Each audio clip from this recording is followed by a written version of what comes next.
At 29 minutes past 3 in the afternoon, a phone rings at a bank call center.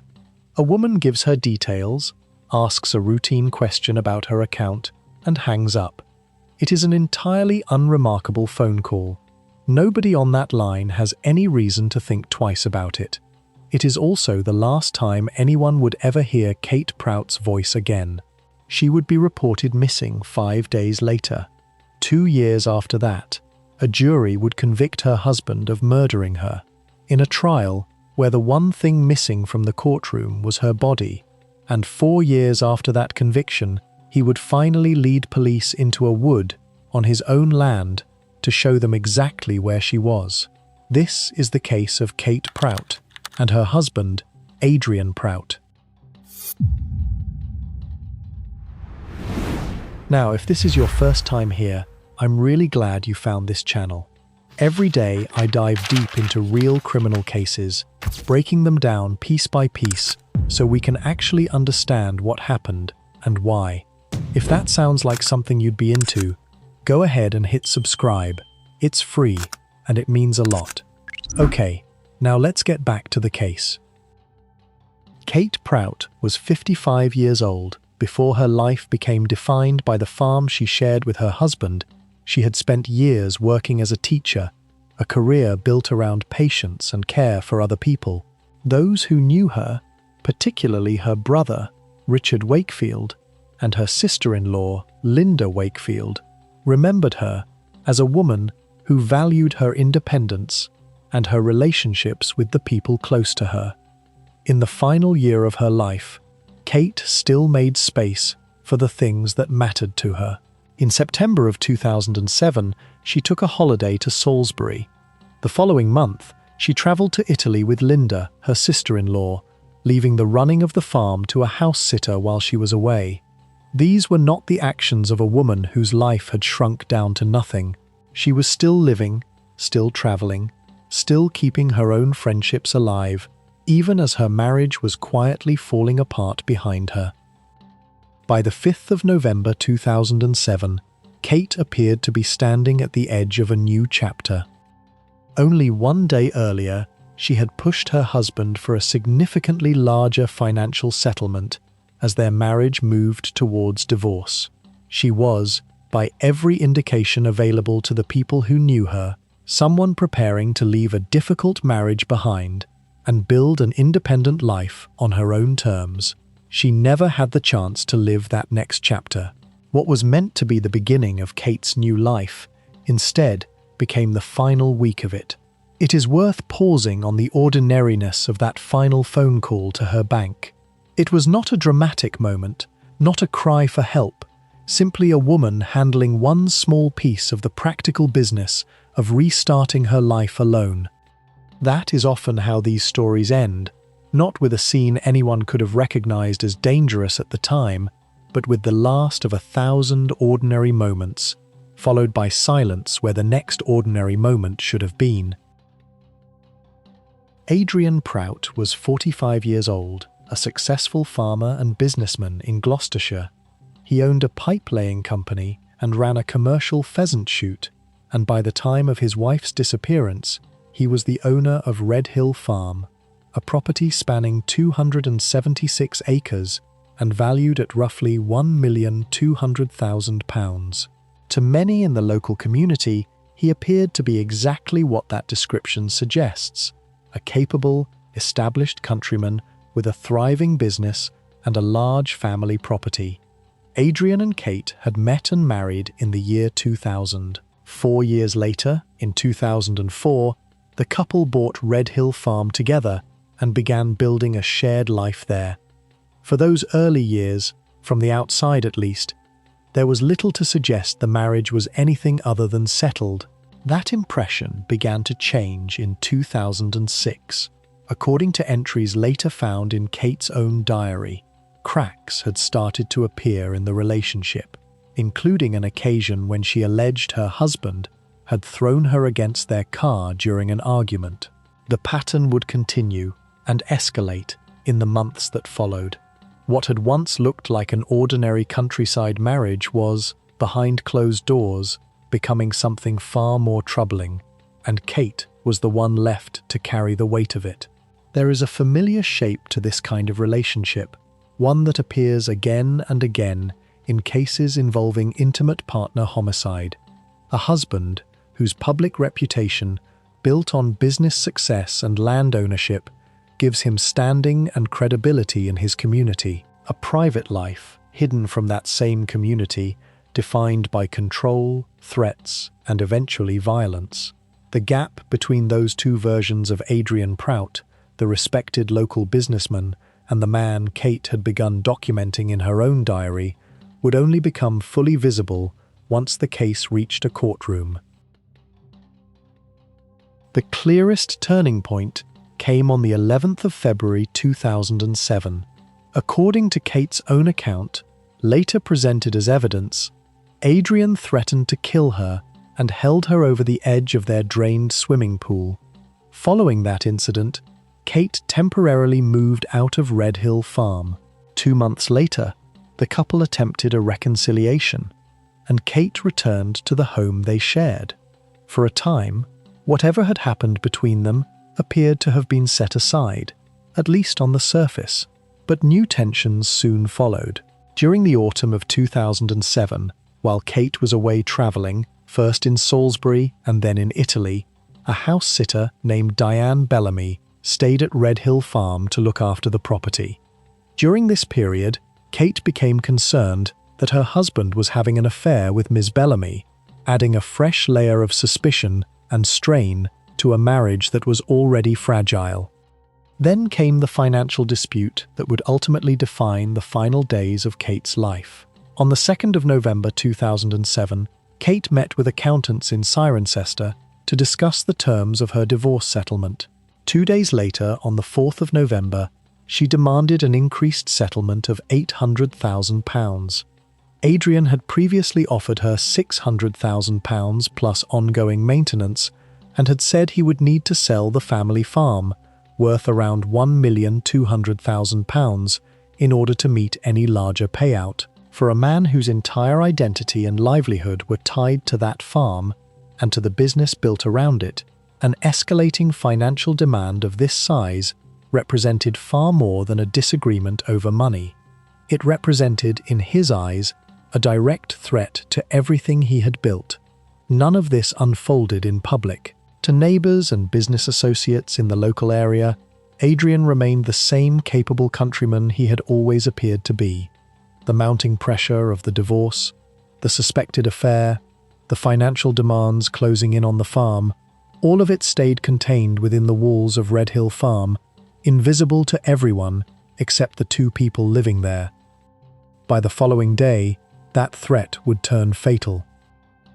On the 5th of November 2007, one day after demanding her increased settlement, Kate Prout was seen for the last time at her home in Redmarley. At 29 minutes past 3 that afternoon, she made a routine phone call to her bank. It was the final trace of her that anyone would ever have. Adrian did not report his wife missing that day, or the next, or the day after that. It was not until the 10th of November, 5 full days after Kate was last seen, that he finally contacted the police, and even then, only after her own brother had pressed him to do so. Once Kate was reported missing, police began searching Red Hill Farm and the surrounding land.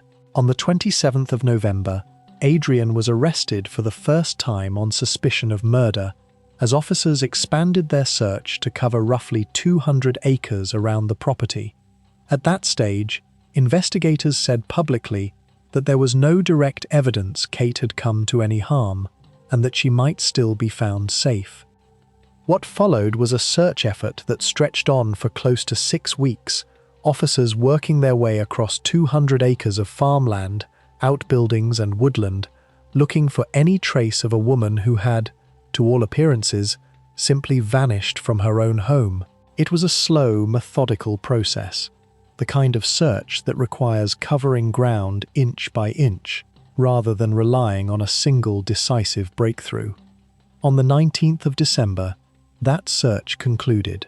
Despite everything officers had covered, Kate had not been found, And at that point, the investigation had nothing to physically point to at all.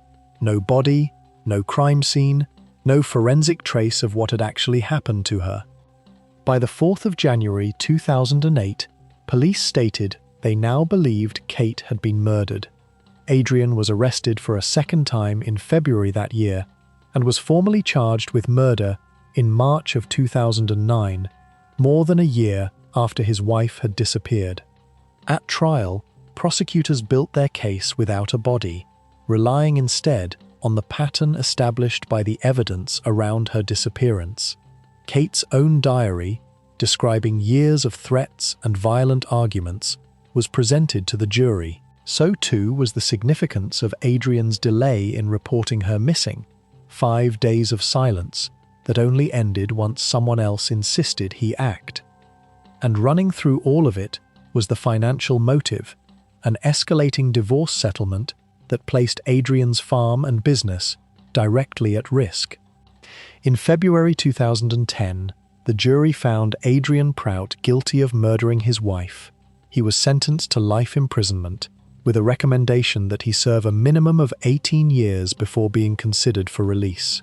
He was convicted despite the fact that Kate's body had never been found, one of a small number of cases in English legal history where a murder conviction has been secured entirely without physical remains. For Kate's family, the guilty verdict brought a form of legal resolution, but not the one thing they wanted most. Kate herself was still out there somewhere, and no one yet knew where.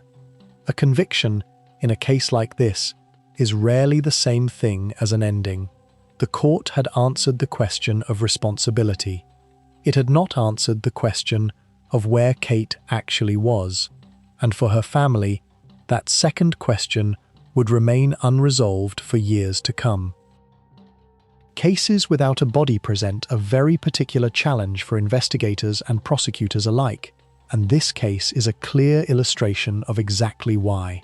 With no remains to examine, there could be no post-mortem, no direct forensic confirmation of how or when Kate died. Instead, the case had to be built almost entirely around behavioral and documentary evidence, pieced together like a timeline with a single, unmistakable gap at the end of it.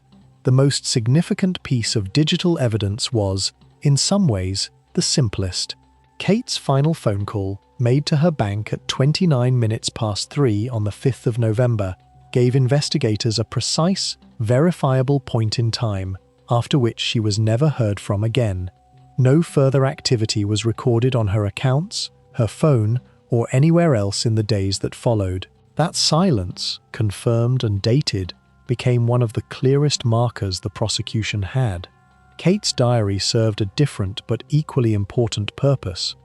Rather than establishing what happened on the day she disappeared, it established a pattern over the preceding 2 years, documented threats, a history of violence, and an escalating sense of fear inside her own marriage. In cases built on circumstantial evidence, this kind of documented history becomes central to establishing both motive and context. Adrian's own behavior after Kate vanished was treated as evidence in its own right. Investigators highlighted the 5-day delay before he reported her missing, a gap that, considered alongside everything else, painted a picture of a man in no apparent hurry to raise the alarm about his own wife's disappearance. Finally, the financial records tied directly to the divorce settlement gave the case a clear and quantifiable motive. The jump from a proposed £600,000 settlement to a demand for £800,000, weighed against a farm and business worth over £1 million, gave prosecutors a concrete figure to place alongside the timeline of Kate's final days. None of this, on its own, could prove exactly how Kate Prout died, but together it was enough to convince a jury, beyond reasonable doubt, of who was responsible. This is, in many respects, the defining challenge of any case without a body. Prosecutors cannot point to a single, decisive piece of physical proof. Instead, they must ask a jury to look at the complete shape of the evidence, the timing, the history, the behavior, and the motive, and to recognize that shape for what it is, even with its center missing. The role of Kate's diary deserves one further point of context here. Diaries and personal written records have become an increasingly significant form of evidence in domestic homicide cases generally, precisely because they capture a victim's own account of events at the time they happened, rather than a version reconstructed afterwards by anyone else. In Kate's case, those entries gave the jury a window into 2 years of escalating fear that no other single piece of evidence could have provided on its own. As with any analysis of this kind, nothing here should be read as a formal clinical diagnosis of Adrian Prout. What follows is drawn only from the pattern of behavior presented at trial and afterwards, considered alongside broader research into cases involving intimate partner homicide and long-term concealment. At the center of this case sits a motive that researchers see time and again in domestic homicide cases involving property and business assets: the perceived threat of financial ruin. For Adrian, the farm was not simply a home, it was his business, his income, and by most outward appearances, his identity within the local community. An escalating divorce settlement that risked forcing its sale represented, in psychological terms, far more than the loss of money. It represented the loss of his entire way of life. Equally significant is what Adrian did in the years that followed his wife's disappearance, and later, his conviction. Only a month after Kate vanished, he began a new relationship with Debbie Garlick. That relationship continued, deepened, and ultimately produced a child, all while Adrian was formally convicted of murdering his previous wife and was serving a life sentence for it. He allowed Debbie to organize a public campaign proclaiming his innocence, gathering more than 1,000 signatures on his behalf, and he did nothing to correct her. This points to a capacity for sustained deception that extended for years beyond the killing itself, not simply denying responsibility to investigators, but allowing an entirely new relationship and an innocent woman's public advocacy to be built on top of that same lie. Researchers who study long-term concealment in homicide cases note that this kind of extended deception often requires the offender to compartmentalize the crime almost entirely, treating it as a closed chapter rather than an ongoing truth that continues to affect other people's lives. The eventual confession, 4 years after conviction, is worth examining closely too. It was not made to police, and not made as an act of remorse directed at Kate's family. It was made privately, to Debbie, in a moment investigators believe she later chose to report herself. This detail matters. It suggests the confession may have been driven less by guilt over Kate's death, and more by the pressure of maintaining a lie inside his closest relationship, one he could no longer sustain. What the evidence ultimately points to is a man capable of protecting a devastating secret for years, across an entire new relationship and a public campaign built in his name, until the weight of maintaining that secret finally became too much to carry. There is also something worth noting about the specific choice of who he told. Not a solicitor, not a priest, not investigators. He told the woman who loved him and believed completely in his innocence, the person whose trust in him was, in some sense, the last piece of the fiction still standing. Whether that was a final, half-formed attempt at honesty within his closest relationship, or simply the point at which secrecy became unbearable, is something only Adrian himself could answer with any certainty. There is one detail in this case that sets it apart from almost every other case on this channel, and it deserves to be examined on its own. Adrian Prout was found guilty of murder in a British courtroom without his wife's body ever having been found. In the English legal system, convictions of this kind are genuinely rare. Without physical remains, there can be no post-mortem to confirm cause of death, no forensic evidence taken directly from a victim, and often no crime scene in the traditional sense at all. Prosecutors are instead required to build an entire case from the space around an absence, a final phone call, a pattern of threats recorded in a diary, a suspiciously delayed missing persons report, and a financial motive that can be measured in pounds and pence. That a jury was willing to convict on that basis speaks to how compelling the surrounding evidence must have been. But it also created an unusual and painful limbo for Kate's family. They had a legal verdict. They had a man behind bars. What they did not have was Kate herself, and without her, there could be no funeral, no grave, and no final physical closure.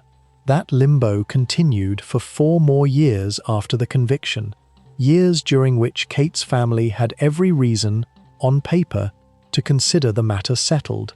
The person responsible had been named, tried, and sentenced. And yet the most basic fact of where Kate actually was remained completely unresolved, a gap that no verdict, however certain, could fill on its own. There is a broader question sitting underneath this particular case, one that extends well beyond Adrian Prout himself. How many families of missing people are currently living inside exactly this kind of limbo, holding a strong belief, or even a conviction secured in court, without ever having the physical closure that comes from bringing someone home? Kate's case had a resolution, eventually. Not every family waiting for one is as fortunate, and for those still waiting, a conviction alone rarely feels like the end of the story. The truth of what actually happened inside Red Hill Farm that evening did not emerge for another 4 years, and even then, it did not come easily. In the summer of 2011, Adrian agreed to take a lie detector test while still in prison, arranged with the help of his fiancée Debbie, who still believed in his innocence. Asked directly whether he had murdered Kate Prout, he denied it. The test indicated he was lying. Months later, in November of that year, Adrian confessed to Debbie that he had killed his wife. She reported what he had told her to the police. The following day, detectives visited him in prison, and he admitted, for the first time, exactly what had happened. He told officers that he and Kate had argued at around 5:30 in the evening on the 5th of November 2007, and that he had strangled her during that argument. Afterwards, by his own account, he sat down and had a glass of whiskey. He then wrapped her body in a curtain, placed it in the back of his Land Rover, and drove to a pub before eventually returning to the farm, where he buried her in a pheasant pen in an area of woodland on his own land. 4 years after his conviction, Adrian Prout was taken back to Red Hill Farm, handcuffed to a police officer, and driven into the woodland on his own land to point out where he had buried his wife. Detective Superintendent Simon Atkinson, who led the renewed search, described the process as painstaking, warning it was likely to take some time, since Adrian himself could not give officers a precise location, only a general area of roughly 300 square yards. Officers used diggers, forensic archaeologists, and cadaver dogs across a search that lasted 4 days. On the 4th day, human remains were discovered close to the area Adrian had identified, wrapped in a curtain and plastic sheeting, consistent with the account he had given police. They were later formally confirmed, through dental records, to be Kate Prout. A post-mortem examination could not establish an exact cause of death given the condition of the remains, but did identify injuries to her neck consistent with strangulation, supporting the account Adrian had finally given. Kate's brother, Richard Wakefield, who a year earlier had made a public plea for his sister's killer to reveal where she was, described the entire ordeal as having felt, for his family, like a prison sentence of their own. When the remains were confirmed, he said it would finally allow them to lay Kate to rest. It is worth returning, one last time, to who Kate actually was. Not simply the missing wife at the center of a legal case without a body, but a woman who had spent her career teaching, who still made time to travel with the people she loved, even as her marriage was falling apart around her, and who, in the very last days of her life, was trying to secure an independent future for herself. She never once stopped trying to build the next chapter of her own life. She simply never got the chance to live it. Her family carried that unfinished chapter for far longer than any of them should have had to, first through years of investigation, then through a trial without a body, and finally through 4 additional years of not knowing exactly where Kate was, even after a jury had already answered the question of who was responsible.